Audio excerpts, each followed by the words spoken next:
부활은 아득히 먼 2000년 전의 사건만이 아닙니다. 여러분, 2000년은 굉장히 긴 세월입니다.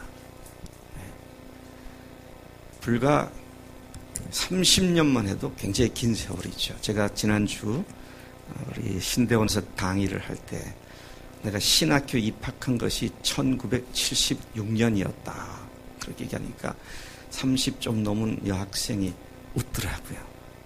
즉각적으로 웃음의 의미를 알았죠. 너는 그때 태어났지도 않았지. 그러니까 그렇더라고요. 30년만 해도 자기가 태어나기 전이니까 먼 역사의 페이지에서는 읽을 수 있는 이야기처럼 느껴지는데 무려 2000년 전에 예수께서 부활하셨다. 그건 뭐 어마어마한 옛날 이야기입니다. 우리나라의 삼국시대가 막 시작될 때쯤이니까 얼마나 오래전 얘기입니까? 많은 사람들이 부활을 얘기할 때 그렇게 오래전에 있었던 한 사건으로 기억을 하며 아득히 먼 날 옛날 얘기처럼 생각을 합니다. 또 그런가 하면 어떤 사람들은 예수님 다시 올 때가 언제인지 모르지만 아련히 먼 훗날 발생하게 될 사건 정도로 생각을 하기도 합니다. 우리가 분명히 알아야 할 것은 부활이 그렇게 과거 일이었고 미래의 일일 것이지만 지금 오늘 우리의 삶이 부활의 삶이라고 하는 현재 지금 여기의 사건이라는 사실을 우리가 분명히 주목해야 합니다. 우리 자신을 스스로 높여 내가 하나님과 같다고, 내가 모든 것을 좌지우지할 수 있다고, 내가 온 우주의 주인이 되어서 내 마음대로 살기를 원했던, 그렇게 살았던 과거의 우리의 모든 죄를, 우리를 대신하여 세상에 오셔서 우리의 죄를 대신해 십자가에서 죽임을 당하실 때 자기가 온 우주의 중심이 되어 자기가 주인이 되었던 우리가 그분과 함께 십자가에 못 박혀 죽은 줄로 믿습니다. 여러분 그렇게 믿으시죠?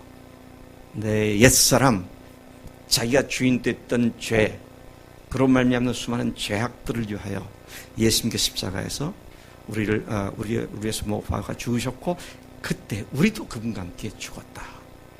아멘. 분명하게 우리가 아멘을 하고 넘어갈 것입니다. 우리가 죽었습니까? 아멘. 제가 얘기하려는 거기에 초점이 있는 것이 아닙니다. 그리고 그분이 사흘 후에 다시 살아나실 때 우리도 죽었었는데 그분의 죽으심과 살아나심과 연합하여 우리도 부활한 존재가 된 줄로 믿습니다. 제가 아까 그랬죠. 과거 일도 미래 일도만이 아니라 지금 여기의 일이라고요. 우리가 예수님과 함께 부활한 존재가 되었음을 믿습니다. 그러면 이렇게 말을 하면 모순이 있을까요? 우리는 부활한 존재다. 아멘. 우리는 부활한 존재입니다. 언제요? 예수님 부활하실 때 그분과 연합하여 우리도 부활한 존재다. 그렇게 믿기 때문에 여러분 그런 신앙 고백으로 침례를 받지 않으셨습니까? 내가 옛사람과 함께 예수님과 함께 죽었고 물속에 다시 올라올 때 예수님과 함께 다시 태어난 존재라고, 새로운 피조물이라고, 하나님의 자녀가 되었다고, 예수님과 부활한 존재가 되었다고 그렇게 고백한 줄로 믿습니다. 오늘 이 본문 말씀은 너희들의 정체에 걸맞게 살아라, 그런 말씀하십니다. 우리 박소연 자매는 신앙의 입장에서 말고 가장 세상적인 입장에서 당신은 누굽니까? 라고 정체를 묻는다면 뭐라고 답을 하시겠어요? 예.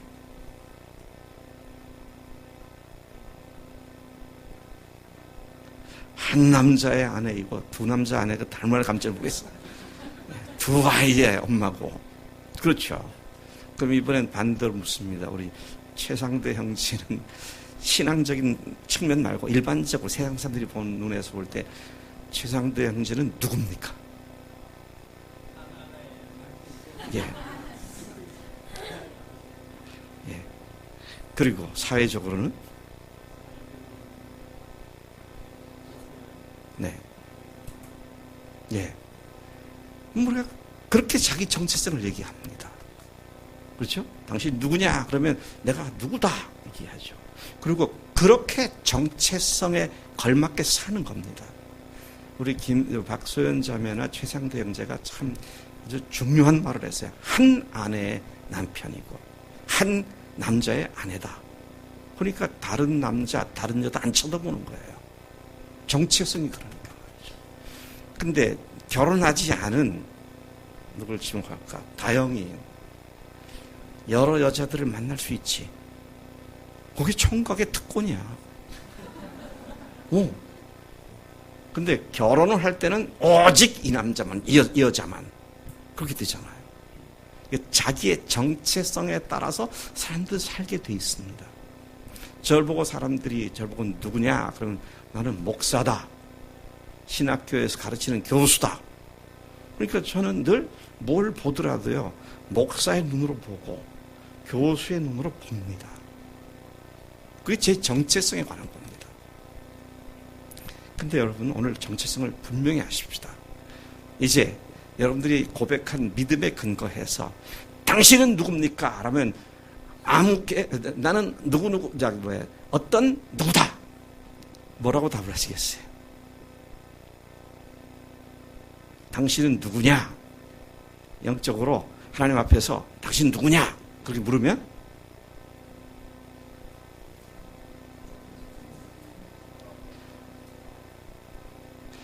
예, 거두절미하고 간단하게 나는 부활한 박영철이다.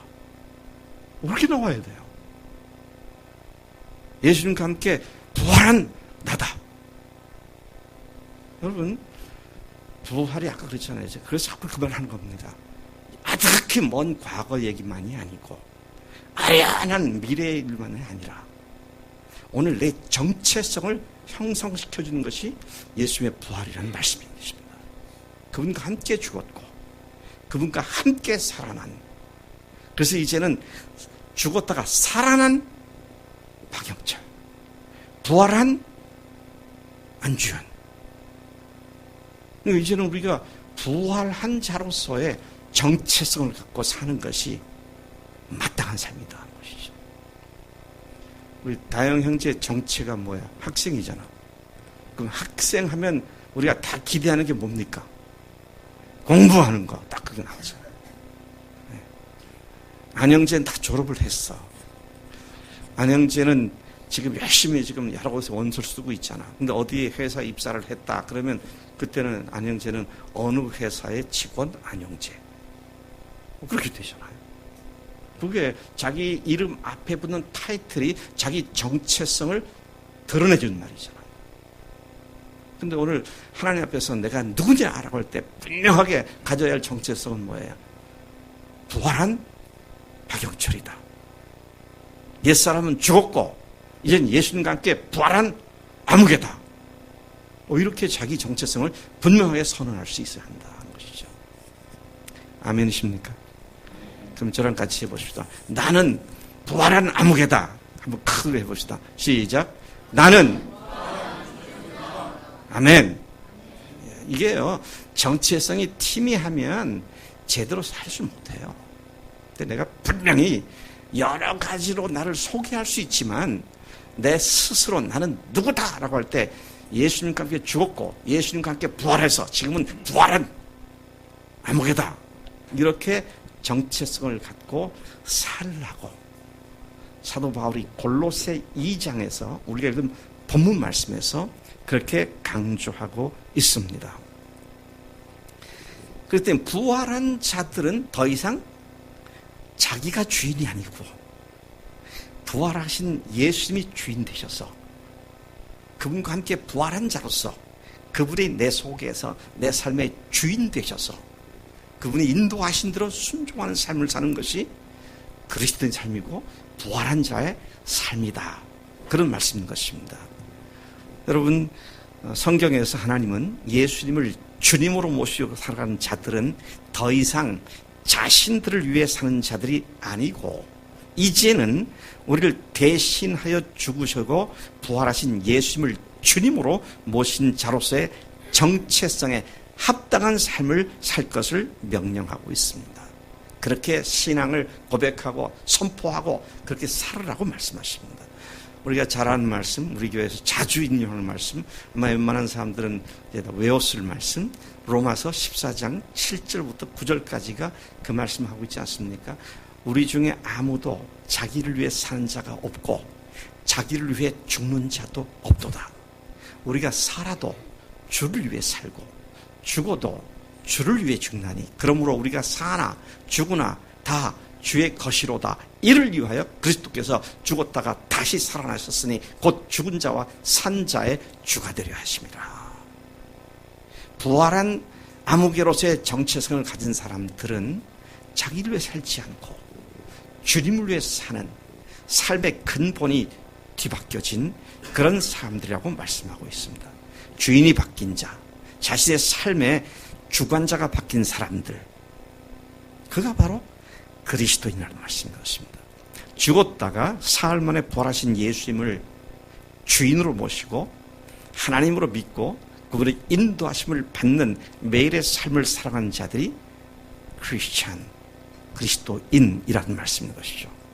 오늘 본문 말씀도 바로 이걸 얘기하고 있습니다. 2장 6절을 다시 돌아가 보면 그러므로 너희가 그리스도 예수를 주로 받았으니 그 안에서 행하라. 그래서 그 안에서 행하라는 겁니다. 그 안에서 걸어가라. 그 안에서 살아라. 그런 말씀을 하고 있습니다. 그 안에서가 뭡니까? 주님 안에서 주님을 모신 부활한 자로서의 마땅한 삶을 살아라. 그렇게 말씀을 하고 있습니다. 이렇게 예수님을 주님으로 모신 일이 가능했던 것은 바로 자신이 주인 행세를 하고 살았던 우리가 그리스도와 함께 죽었고 이제 그분과 함께 부활했기 때문이라고 12절이 다시 한번 강조하고 있습니다. 우리 12절을 다시 한번 읽어보겠습니다. 12절 시작. 너희가 침례로 그리스도와 함께 장사되고 또 죽은 자들 가운데서 그를 일으키신 하나님의 역사를 믿음으로 말미암아 그 안에서 함께 일으키심을 받았느니라. 아멘. 이제 그분을 주로 모셨으니 그 안에서 행하라고 그렇게 말씀을 하십니다. 여러분, 이 사실이 분명하게 믿어지고 또 그렇게 고백되어지고 더 이상 자신이 주인이 아니라 부활하신 예수님이 자신의 삶의 주인이 아닌 사람들에게 이 말씀 너무 어려운 말씀입니다. 내가 주인인데 주인을 바꾼 삶을 살려니까 얼마나 힘들겠습니까? 제가 제 눈에 비춰진 많은 그리스도인들이라고 하는 사람들이 머리로는 믿는다 그러는데 실제는 자기가 주인 돼서 사는 입장에 있으니까 말씀을 들을 때 힘들고 어렵고 그렇게는 못 살 것 같고 그런 상태에 있지 않는가. 그런 생각을 벗어날 수가 없습니다. 주인이 바뀌면 이 말씀은 너무도 쉽고 자연스럽고 당연한 것인데 주인이 안 바뀐 상태에서 주인 바뀐 삶을 살려니까 이게 율법이 돼버리고요. 걸림돌이 돼버리고 그런 경우를 볼 수가 있습니다. 죄와 죄악으로 얼룩진 자신이 그분의 보혈로 영원히 사함을 받았고 이제 그분의 부활하심이 바로 새로운 나, 주인이 바뀐 자로서의 나의 삶을 새롭게 살 수 있게 해주는 근본 이유가 되게 하셨기에 그런 사람들에게 부활하신 주님과 함께 사는 것, 주님께 순종하는 것은 너무도 자연스럽고 당연하고 쉬운 일이 아닐 수가 없다라는 것입니다. 여러분, 주님을 쫓아가는 삶이 어렵습니까? 쉽습니까? 쉬울 것 같은데 어려울 때가 많잖아요. 왜 그렇습니까? 제대로 순종하지 않고 살면 그렇게 돼요. 네. 그래서 사도 바울이 오늘 그 말을 하고 있는 겁니다. 주 안에서 행하라. 그리고 뭐라 그랬어요? 너희가 뿌리를 받고 세움을 입으라. 그래서 그 말씀하신 거예요. 쉽지 않게 느껴지는 사람들에게 쉽게 살 수 있도록, 당연하게 자연스럽게 살 수 있도록 도와주는 소중한 말씀이 뿌리를 받고 세움을 입는 것이다 하는 것이죠. 주 안에서 행하는 일이 바로 그분께 깊이 뿌리를 내릴 때 결코 어렵거나 힘들거나 그야말로 어거지로 막 억지로 산 그런 것이 아니다. 그런 말씀인 것입니다. 고린도후서 5장 17절 이건 침례교인 중에서 이 구절을 암송 못하면 간첩이다. 그렇게 말할 정도로 많은 사람들이 암송하고 있지 않습니까? 그런즉 누구든지 그리스도 안에 있으면 새로운 피조물이라. 이전 것은 지나갔으니 보라 새 것이 되었도다. 이 말씀 때문에 우리가 새로운 피조물이라는 정체성을 갖잖아요. 부활한 나, 새로운 피조물이 된 나 같은 말입니다. 하나님의 자녀된 나 같은 말의 다른 표현들이죠. 별 것이 아니라 별개의 것이 아니라 같은 말에 대한 다른 표현인데요. 그런데 그렇게 새로운 피조물이 되었다라고 말을 할 때 17절에 그렇게 말하고 있는데 15절에서는 뭐라고 말하겠습니까?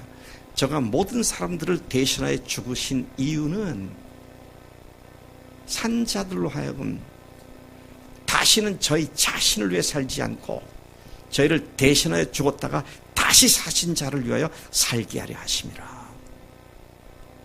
네. 그리고 17절에서 그렇기 때문에 누구든지 그리스도 안에 있으면 새로운 피조물이다. 그렇게 말씀을 하는 것이죠. 그래서 우리가 무엇을 해도 우리 일상 중 그 어떤 것도 부활하신 주님을 위해 살지 않고 자기를 위해 살아도 무방한 것은 아무것도 없습니다. 우리 삶 자체가 주님을 위해서 드려진 부활한 존재가 되었기 때문이다. 자, 뿌리를 받고 세움을 입으라. 이 말씀은 그렇게 분명한 하나님의 복을 받았음에도 불구하고 복을 제대로 못 누리고 있는 사람들을 그런 상태에 빠지지 않도록 하기 위해서 비결을 이 말씀에서 말씀해 주고 있습니다. 자, 여러분, 우리가 하나님께로부터 받은 것들은 어마어마한 것들입니다. 오늘 여기 9절에도 보고 10절에도 보면 우리가 뿌리를 내릴 그분이 어떤 분인지를 설명하고 있는데요. 9절과 10절 중간까지 읽겠습니다. 시작. 그 안에는 신성의 모든 충만이 육체로 거하시고 너희도 그 안에서 충만하여졌으니 거기까지입니다. 그분의 충만하심이 너희 속에도 이루어졌다. 그렇게 말씀하십니다. 네, 주님의 충만함이 우리에게 이루어졌고요. 에베소서 1장 3절에 하면 하늘에 속한 모든 신령한 복으로 복 주셨다. 그렇게도 말씀하셨고요. 아무것도 없는 자 같으나 모든 것을 가진 자다. 근데 여러분, 모든 것을 가진 부요로움을 날마다 누리고 사십니까? 성경은 그렇다 그러는데 왜 실제는 잘 안 될까? 이런 것들로 갈등하고 있지 않습니까? 그 이유가 뭐예요? 누리지 못하기 때문입니다. 이미 주셨는데요. 주셨는데 누리지 못하기 때문에요. 누리려면 어떻게 되냐? 뿌리를 박으라는 겁니다. 세움을 입으라는 겁니다. 여러분, 뿌리와 세움은 두 가지를 비유해서 한 말입니다. 뿌리를 받고는 식물에 비유한 것이고요. 세움을 입으라라는 것은 건물에 비유한 것입니다. 근데 뿌리를 박는다. 식물이 뿌리를 제대로 박으면 튼튼하게 자랄 수 있습니다. 제가 우리 집에 뒤뜰, 앞뜰 나무들을 나무에 대한 욕심 많아가지고 많이 심었는데요. 또 금년에도 새로 또 사다가 심기도 하고. 근데 이 나무들이 한 2년 정도는 사투를 벌리더라고요. 비실비실하고 굉장히 그 가뭄도 잘 타고 그러더라고요. 3년쯤 되니까 이게 뭐 건강하게 자라기 시작. 꽃도 피고 열매도 맺고. 그래서 저는 봄부터 지난주까지 계속 열매 따고 줍는 일을 열심히 했어요. 블루베리 따고 블랙베리 따고 또 뭘 땄나 살구도 따고, 그 다음에 또 블루베리를 지난주까지 따고, 또 지난주까지 또 뒤에 밤톨 떨어진 거 다 줍고, 또 딸 게 남았어요. 대추 따야 하고 감 따야 합니다. 딸 게 많아요. 근데 이것들이 벌써 몇 년 되니까 웬만한 병충해는 제가 이기더라고요. 금년에도 감이 얼마나 많이 달렸는지, 감 좋아하시는 분들은 다 따가세요. 너무 많아가지고 제가 추천을 못하겠어. 좋은 건 아니지만 그래도 먹을 만한 감입니다. 근데 이게 뿌리를 박으니까 이게 뭐 스스로 셀프 디펜, 자기 방어도 하고요. 병충해를 스스로 이기기도 하고. 근데 뿌리가 내리기 전까지는 저게 살지 죽을지, 저게 어떻게 견딜까 어쩔까, 그 생각으로 날 근심 어린 눈으로 쳐다볼 수밖에 없더라고요. 뿌리를 내리라. 어디다가요?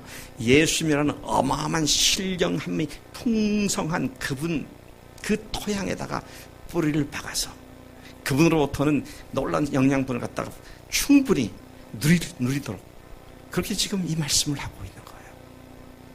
여러분, 뿌리가 제대로 박혀서 하나님의 충만함이 계속 내 삶을 공급되어지게 되면, 시편 기자처럼 내 잔이 넘치나이다. 그런 고백이 툭툭 튀어나올 수밖에 없다는 것이죠. 오늘 이 말씀에서 보면, 다시 돌아가서 보십시다. 이 7절을 보세요. 그 안에 뿌리를 박으며 세움을 받아 교훈을 받은 대로 믿음에 굳게 서서 감사함을 넘치게 하라.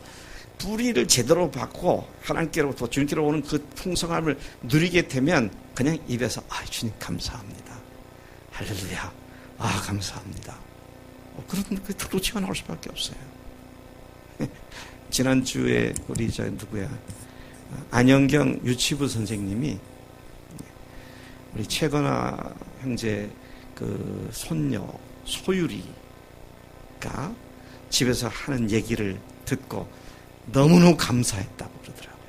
근데 그런 얘기를, 똑같은 얘기를 들어도 별로 감사하지 않는 사람도 있을 수 있습니다. 근데 걔가 뭐라고 얘기를 하면, 예수 부활 집에 가자 그러더라고요. 예수 부활 집에 가자. 교회를 예수 부활 집이라고. 그 얘기를 듣고 우리 안영경 선생이 얼마나 감사했는지 모르겠다고 그렇게 간증을 보내왔더라고요. 왜?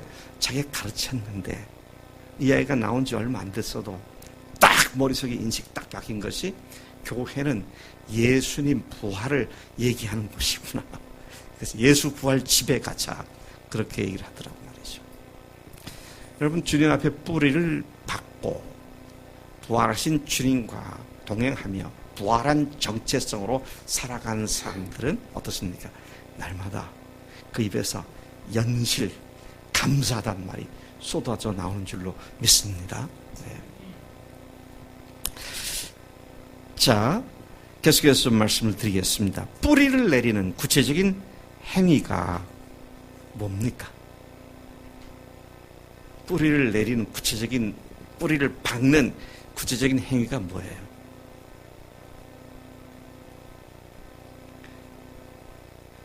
여기에는 아주 옛날부터 내려오는 아주 클래식하다, 아주 전통적인 방법밖에 없습니다. 뭐예요? 성경 보고 기도하고, 주일학교 애들 그렇게 가르치잖아요. 성경 말씀을 통해서 예수님이 누군지를 알게 되기 때문에, 디모데 전서에 보면 말씀과 기도로 거룩하여진다, 그렇게 말씀하셨잖아요. 그러니까 말씀과 기도 생활을 하지 않고 하나님의 그 풍부한 영양분을 공급받고 누릴 수 있는 존재는 아무도 없습니다. 네, 얼마나 내가 주님을 만나고 사모하고 주님과 함께 동행하는 삶을 사느냐 하는 것이 그게 정답입니다. 다른 지름길이 없어요.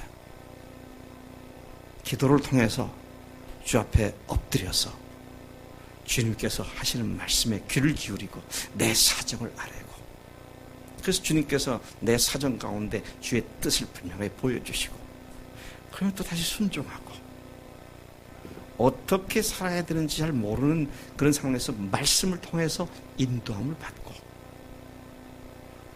여러분, 근데요, 요즘 기적이 많이 일어납니다.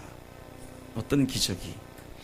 주일날 예배 시간에 달랑 설교 말씀 하나 듣는 걸로 일주일을 버티며 사는 기적이에요. 대단한 기적입니다. 하나님의 말씀이 일용할 양식이라 그랬잖아요. 그렇죠? 말씀을 먹지 않고 어떻게 살겠어요?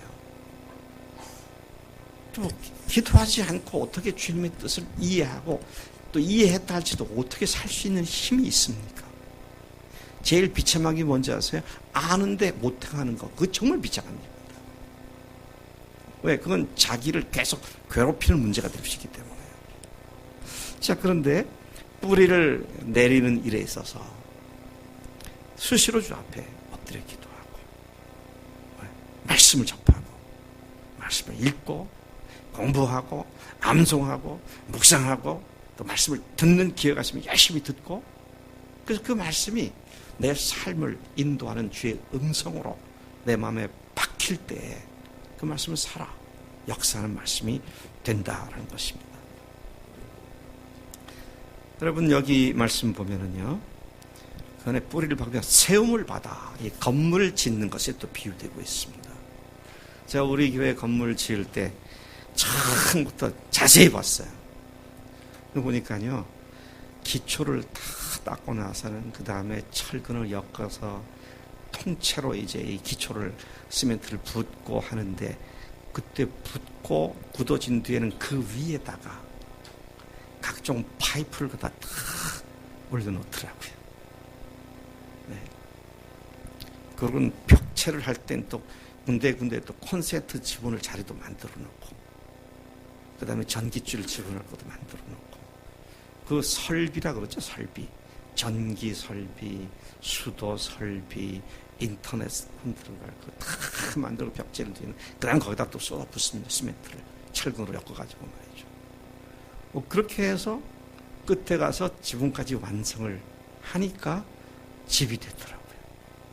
무슨 말입니까? 차근차근 필요한 기초부터 잘 쌓아 나가라는 것이죠. 한 단계 건너뛰어서 전선을 집어넣는 그 파이프를 안 넣었다. 그럼 어떻게 돼요? 다 짓고 난 뒤에 또 뜯어야 돼요. 벽을 깨야 됩니다.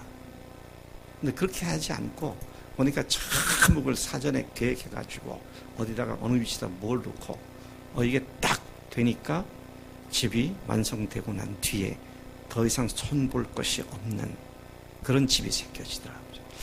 뿌리를 내리고 그 다음에 세움을 입어.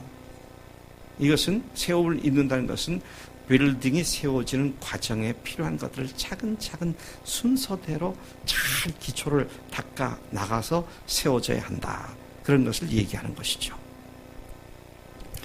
기도도 하지 않고 성경도 보지 않고 공부도 하지 않고 말씀 듣는 것도 잘 하지 않고 그러면서도 나는 왜 다른 사람들처럼 믿음이 자라지 않을까? 나는 왜 다른 사람처럼 부활이 실제가 되지 않을까? 하나님 그런 믿음이 되게 해주세요.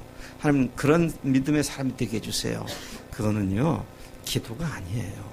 뭡니까? 넋두리입니다. 넋두리. 하나님께서 이미 성장할 수 있는 기본적인 것을 다 말씀해 주셨는데 그건 하지 않고 왜 나는 성장 안 할까? 그거는 기도가 아니에요. 진짜 그건 쓸데없는 넋두리에 불과한 겁니다. 여러분, 우리가 성장하는 일에 또 우리가 조심해야 할 건 방해꾼들이 있어요. 오늘 여기 보니까 8절에 누가 철학과 헛된 속임수로 너희를 사로잡을까 주의하라. 이것은 사람의 전통과 세상의 초등학문을 따름이요 그리스도를 따름이 아니니라. 와, 오늘 우리를 혼잡하게 만드는 얼마나 많은 썰들이 있는지. 예? 뭐 신학을 연구하는 신학자들 중에서도요, 신학을 너무 깊이 연구하다 보니까 동성애 찬성이다 뭐 그렇게 하는 사람도 있잖아요. 근데 참 기가 막힌 얘기들이 신학교에서 나옵니다. 감사하게도 아직 침씨는 그런 얘기가 안 나오지만 언제 나올지 모르겠어요. 예. 근데 이것이 부활하신 주님의 음성인가 사람들의 이론인가 이걸 생각해야 한다는 것이죠. 사도 바울은 부활로 매일을 살아가도록 권면하는데요, 그 안에서 뿌리를 받고 샘을 이루고 명령하는 대상자들에게 그들이 근원적으로 그리스도와 함께 부활한 자임을 다시 상기시킵니다. 그래서 그 정체성에 따라서 그렇게 살아야 한다고 말씀하십니다. 11절을 보겠습니다. 그는 먼저 11절에서 할례 받은 자로서의 그리스도인들을 말하고 있습니다. 할례가 뭡니까? 할례가 뭐예요? 원래 구약에 나온 할례가 뭡니까?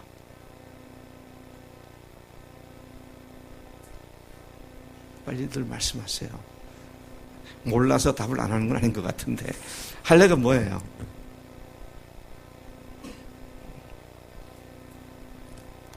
할 수 없다. 우리 박홍규 전사님이 큰 소리를 한번 얘기해 주세요. 할례가 뭐다? 대표로.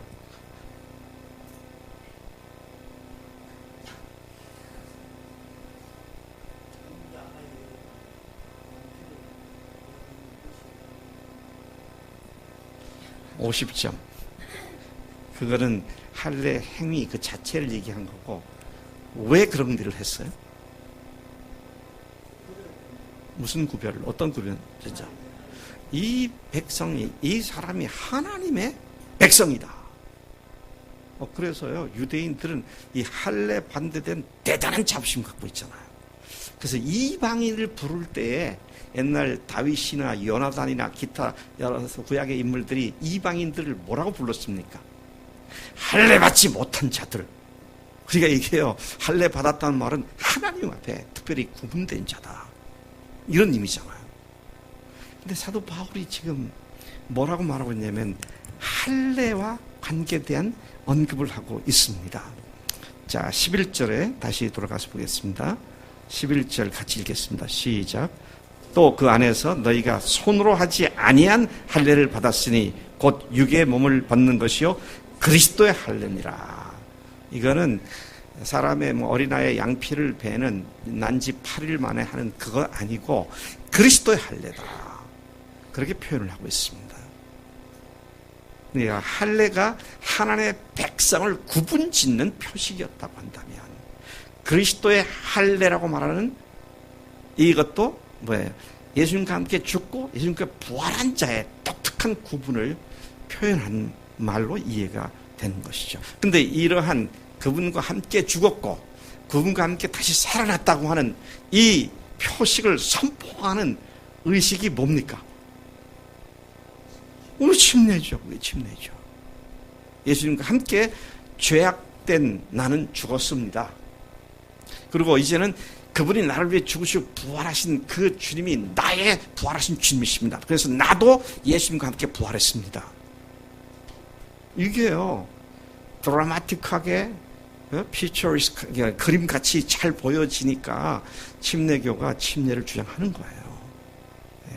뭐 예수님이 요단강에 가서 침례를 받으셨으니까 그래서 그런다, 아닙니다.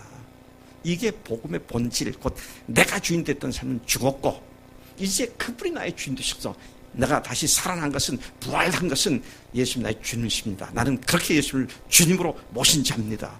우리 신앙 고백이 그게 침례지 않습니까? 근데 사도 바울이 지금 그걸 침례를 할례에다가 대조시켜가면서 그리스도의 할례다. 근데 그 뒤에 말이 그리스도 함께 죽었고 부활하다. 이것을 갖다가 그리스도의 침례다, 그렇게 말을 하고 있습니다. 그러니까 너희들이 그리스도와 함께 살아난 자로서, 그리스도와 함께 죽었고 그리스도와 함께 부활했다고 하는 그 신앙을 고백한 자들로서 예수님을 주로 모셨으니 그 안에서 행하라고 말씀하신 거죠. 오늘 말씀이 바로 그런 내용을 하고 있는 것입니다. 바울의 이러한 언급, 곧 우리들의 정체성을 형성시켜주는 복음 그 자체가 우리가 죽었고 우리가 부활했다는 사실을 로마서 6장에서 잘 설명해 주고 있습니다.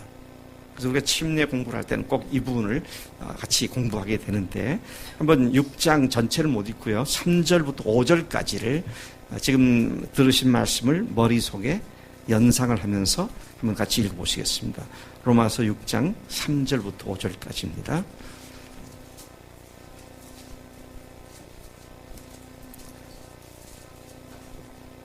네, 같이 읽겠습니다. 3절 시작.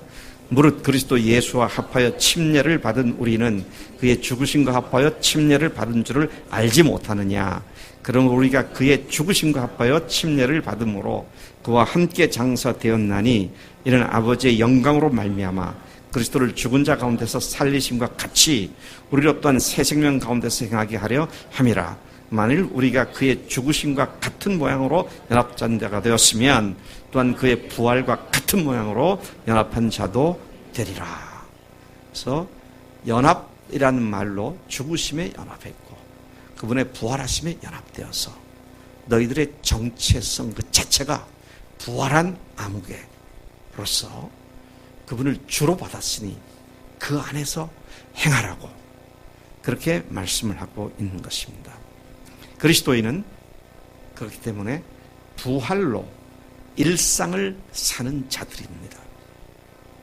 일상을 부활로 사는 자들이다.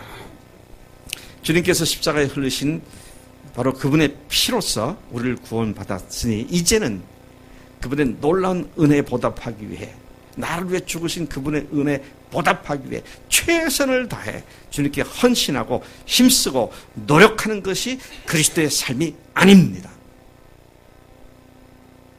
그건 줄로 그렇다고 말하는 걸로 생각했었죠. 그게 아니랍니다. 주님이 나를 위해 죽으신 내가 최선을 다해서 은혜에 보답하며 살자. 보답할 수 있어요? 무슨 수로 보답을 해요?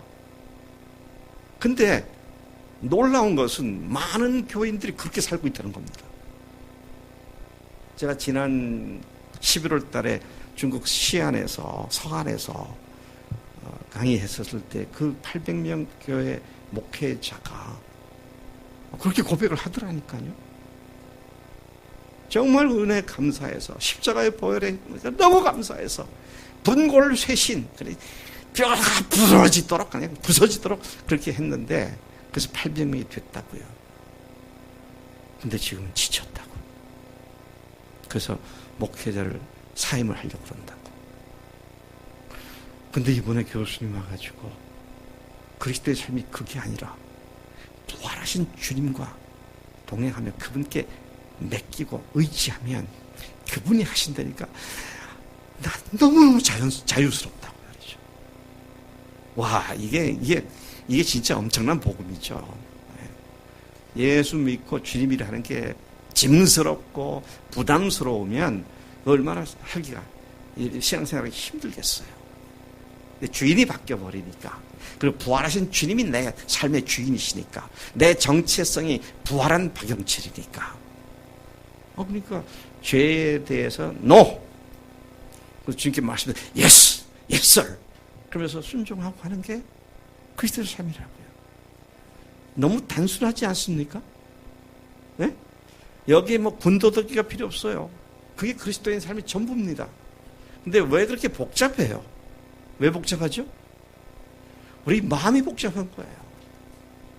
말씀대로 순종하면 안 될 것 같고, 말씀대로 순종하면 내가 손해볼 것 같고, 심지어는 그렇게 했다가 내가 망할 것 같으니까 그렇게 못해. 그렇죠. 근데 여러분, 말씀을 순종해 보세요. 그럼 어떻게 됩니까? 이 말씀대로 되는 거구나. 그렇게 말씀을 실제로 경험하게 되면 와, 이게 뿌리가 막 쭉쭉쭉 뻗어서 더 튼튼하게 세워주시는 겁니다. 여러분, 주님 앞에서 우리가 영적 빈익빈 부익부를 경험하게 됩니다. 말씀에 순종을 하는 사람은 갈수록 안 될 것 같은 이 말씀대로 되는 거구나. 진리네? 그렇게 말씀을 경험하게 되잖아요. 그런 사람들을 히브리서 6장에서는 뭐라고 얘기합니까? 말씀대로 살아가지고 말씀의 능력을 경험한 사람들을 뭐라고 얘기를 해요? 단단한 음식을 먹을 수 있는 장성한 사람들이다. 누가요? 성경 많이 아는 사람? 아닙니다. 누가요? 말씀을 순종해서 이게 진짜구나, 이게 진리구나, 이걸 경험한 사람들이 영적으로 성장한 사람들이라고 했어요. 그렇지 못한 사람은 뭐만 먹는다? 젖이나 먹고 단단한 음식을 먹지 못한다고 했습니다. 여러분 어떠세요? 지금 여러분들 젖 먹는 상태입니까? 단단한 고기 같은 것도 맛있게 씹어 잡수시는 상태입니까? 아침에 제가 일부 예배 때 물었더니 젖이 아니고요, 단단한 음식도 아니고요, 안 먹습니다 그러더라고요. 야, 이게 뭐 할 말이 없어요. 물론 이제 어떤 때는 안 먹으니까 그렇게 얘기를 하는 것이라고 제가 이해를 했습니다만은, 자, 그래서 이제 우리가 정말 주님의 말씀에 순종해서 살면 아까 말씀 뿌리가 깊이 박히고 어떤 상황에도 흔들리지 않고 담대하게 서게 되는 줄로 믿습니다. 이게 그리스도인의 삶의 놀라운 복이 아닐 수가 없습니다. 부활로 일상을 산다는 말이 무엇입니까? 내가 살아도 주를 위해 살고 죽어도 주를 위해 죽고, 직장을 가져도 주님 위해서 갖고, 돈을 벌어도 주님 위해서 벌고, 친구를 사귀어도 주님 위해서 살고, 또 뭐예요? 결혼을 해도 주님 위해서 결혼하고, 또 쉬어도, 휴가를 가고 여가를 가져도 주님 위해서 갖고, 이사를 가도 주님 위해서 가고, 집을 사도 주님 위해서 사고, 내 욕심을 충족시키는데 그냥 장식하는 말로 주님 위해서 산다, 그건 말고요, 실제 중심에 있어서 그렇게 사는 거야. 이게 이제 우리들이 주님 앞에서 우리 자신을 면밀히 검토해봐야 할 문제다 것이죠. 주님께서 오늘 우리에게 분명하게 말씀하십니다. 네 모든 일상이 부활한 자로서 살아라. 정체성에 맞게 살아라. 그렇게 말씀하신 줄로 믿습니다.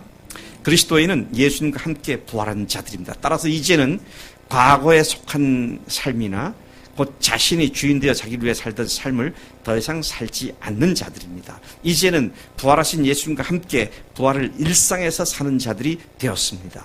부활을 일상에서 사는 것은 자기 정체성과 관계된 근원적인 문제입니다.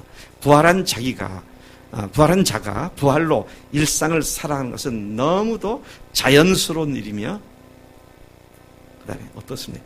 흥미진진한 일입니다. 와, 예상도 못한 하나님께서 이렇게 역사하시는구나.